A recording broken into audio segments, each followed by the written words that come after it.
So just to get started, Usman, could you give us a little bit of the background on what exactly XIQ is? Yeah, hi, Ethan. Thank you very much. So XIQ is the next generation of B2B sales and marketing. It's the first of its kind platform that actually utilizes artificial intelligence and psychology to help sellers get into the mind of prospective buyers and help them understand how these buyers are going about making their decisions. It also is the one location where B2B sellers can turn to get 360-degree information about their clients, which is people, companies, and industries. So they don't have to go all over the internet, spending and wasting time looking for information. It's just there for them in that one location. And it's been designed from the ground up by B2B sellers for B2B sellers. So it's really got a lot of the B2B DNA built into the platform. Amazing. So let's set up the scene for everyone. How exactly did XIQ come to be? Yes, that's a great question. So my background is I used to work at SAP, and I had the privilege of working with some of the best salespeople in the industry. And I got firsthand to see what were some of the best practices. And the top salespeople were uniquely familiar with their customers. They conducted a lot of research on their companies and the people that they were talking to. They were uniquely prepared over there. And they had a whole network of where they could turn to, consultants, partners that they could turn to. Sorry, let's start again because I have this thing going on in the background. I don't know what that is. Teams, I think that's Teams. So exit Teams. All right, let's start with that question again. I apologize for that. Of course, yeah. So let's set the scene for everybody. How exactly did XIQ come to be? Yes, so my background is I used to work at SAP. I was a vice president in product management, and I did a lot of sales enablement. I rolled out a lot of products. So I had the privilege of working with some of the best salespeople in the industry. And what I noticed was what made them really good was that they were uniquely well prepared for their clients. They knew everything about them at the personal, at the professional level. They knew what was happening in the industry, what was going around within the companies, the inner politics of the companies. They were really well prepared. But how did they get well prepared? They also had a very extensive network of partners, consultants that were working, and they were uniquely plugged into them and collecting information about, as I said, about the individuals working there, what was coming around the corner within the company, always keeping an eye on the competitive landscape and what was happening in the industry, right? However, other salespeople, the top salespeople were only about 5% of the sales force, right? The rest of the sellers were always struggling to get on par with that kind of information.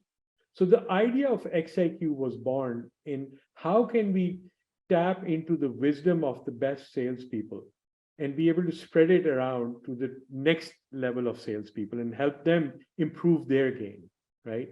And so what I discovered working at SAP, building their digital commerce platform, was that there is extensive amount of valuable information on the internet. However, getting to that information is very difficult. That information is unstructured. You can't really find it very easily.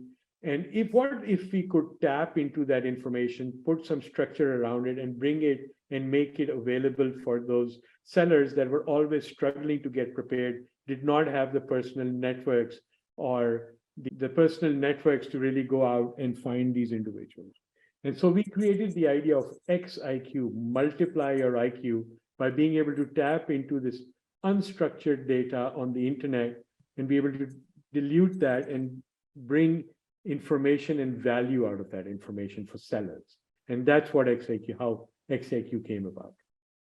Awesome. So you said that the sort of challenge that you're actually answering is getting that information directly to any salesperson that would need it? That is absolutely correct. So really bringing the wisdom and the experience of what the top salespeople have, making it available on the fingertips of every other seller and help them be able to perform at the same level as the top salespeople were able to perform. Awesome. And I know starting the company must have been a bit difficult. So What sort of advice would you have for anyone else looking to start their own sort of tech startup or anything else in the space? Or what's some advice that you wish you had while starting XIQ? Yeah, excellent question. So be sure about the idea. The idea today, in order for it to survive, has to be a game-changing idea. Incremental ideas will not work. So you've got to think big, okay? And you've got to be able to validate your idea with people who know the industry, people who are domain experts in the industry. So form a mentorship group, a reliable mentorship group where you can go and validate your ideas. Third, I would say is, hiring the right kind of people. You've got to hire believers, people that believe in your idea or in the idea that you're going to build as much as you do, because believers perform miracles, right?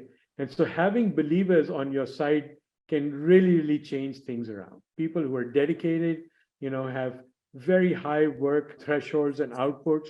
Those are the people that are going to make you winners. And then don't forget to acknowledge and reward those individuals. That would be my advice to anybody who's entering into the startup. Come up with a game-changing idea. It's difficult, but there's a lot of game-changing ideas coming up today. Get a mentorship group that can actually help you validate the idea, be honest to you about your idea.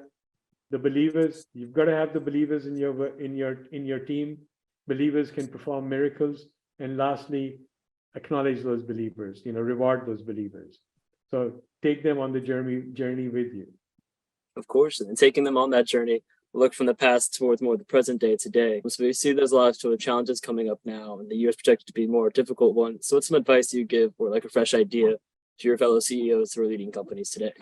Yeah, so, Ethan, already in 2023, we are seeing a very radical change in how business is going to be performed. In 2020, when the pandemic hit, we had, in the second quarter, roughly about 100,000 people left their jobs. In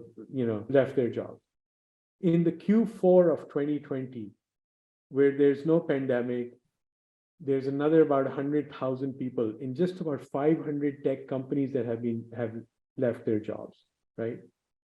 So finding good talent is going to become extremely challenging, right? So we have to turn to alternative ways of getting work done. So automation, right, of tasks is going to be a big area where people can start building solutions and technology in, and the use of AI. Generative AI, this AI that actually helps you write emails and create pictures and images and create net new outputs, even help you with coding. This is the future, right? And understanding or building something around generative AI is very important, right? I think this is, anybody who has an idea that is centered around this can actually do very well, especially if they're thinking about those kind of professions and processes that are going to be disintermediated because people are not there to perform those tasks, right? So generative AI and automation, I would say, should be major parts of a next generation idea. Amazing. And then building off of those, looking to the future, say like projecting to the end of this year, how do you think things are going to change in the next year that we should prepare for as far as just general norms, or is any exciting things you see that should be coming up soon? Yeah, so absolutely. Again, as I said, I'm very high on generative AI, right? Now, it's kind of interesting because I see a lot of commentary on LinkedIn and other social media networks, which is really negative, about this generative AI. And yes, there is concern, at some point, does AI take over the world? Does it, replace me? I don't think so. However, I think that it is time for humanity to step one level up. And, if we can command and master AI and use it to our advantage, I think it's going to be really beneficial, right? So whereas there is a lot of negativity around this concept of, an AI engine writing emails, I think it's also the initial baby steps of this phase of automation and artificial intelligence that is coming in, right? And as things improve, so will the outputs. And therefore, I think I'm personally an early adopter, right? I like to adopt technology early. I like to test things out. I'm usually very positive about new ideas that are coming around. So I think people that will grasp onto these new ideas and accept them will have a much easier time in 2023 and beyond than those people that try to resist these ideas. I think that it's time right now, Ethan, to channel these new technologies into a new way of working and into a new way of how we live and how we exchange ideas with individuals and how we perform our tasks. I think that time has arrived right now. And lastly, what I would say is the rate of change, the speed and velocity of change is very rapid right now, right? Nobody could have envisioned that, what was it I was reading, that GPT had the fastest number, I think in 5 days, they got to 1 million users, right? And that's just, kind of unthought of, right? So the rate of change is going to be very fast. And let's not resist it. Let's try to harness it for our advantage. Yes, of course. We'll have to make sure we're getting changing this year. And with that, I think we can wrap up this episode, but look forward to next time where we'll be talking about tech challenges for the year in general. So please tune in then. Thank you so much. Thanks.